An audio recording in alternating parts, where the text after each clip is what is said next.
покорили меня, как и многих других мастеров, моих друзей, потому что они в одном совместили 3 вида ножниц. Это и прямые, классические, и венталью, теперь новый хамелеон, плюс филировочные. То есть можно не прибегать к филировке, делать текстурирование, объем изнутри, совершенно не напрягаясь. И возможности. То есть двигаются ножницы, двигается наша мысль, двигается рука, руки в любом направлении. Это не мешает, не сковывает никак движение. То есть каждый раз открываем что-то новое в повороте ножниц, в повороте колец.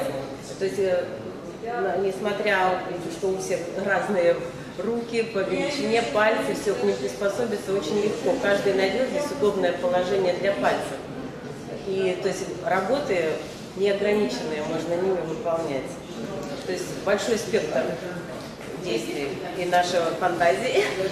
Был ли у тебя какой-то дискомфорт в начальном использовании этих ножниц? Да, конечно, потому что я не понимала, раньше наши фаланги не двигались, фаланги именно, мы держали крепко ножницы пальцами, была жесткая рука зафиксирована, а здесь как скрипач смычком, как на скрипке, то есть начала двигаться немножко рука, то есть другая пластика, немножко к этому надо привыкнуть, в пластике выработать, но когда ты поймешь, куда, каким пальцем, как на флейте, куда поднажать, и тебя слушаются, идут ножницы, то мы будем музыканты на этих ножницах.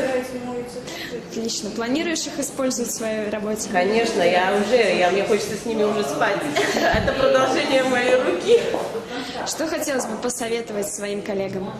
Я хотелось бы посоветовать коллегам и всем не стесняться, приходить, смотреть и покупать, потому что за этими ножницами будущее. И только слепой может этого не заметить.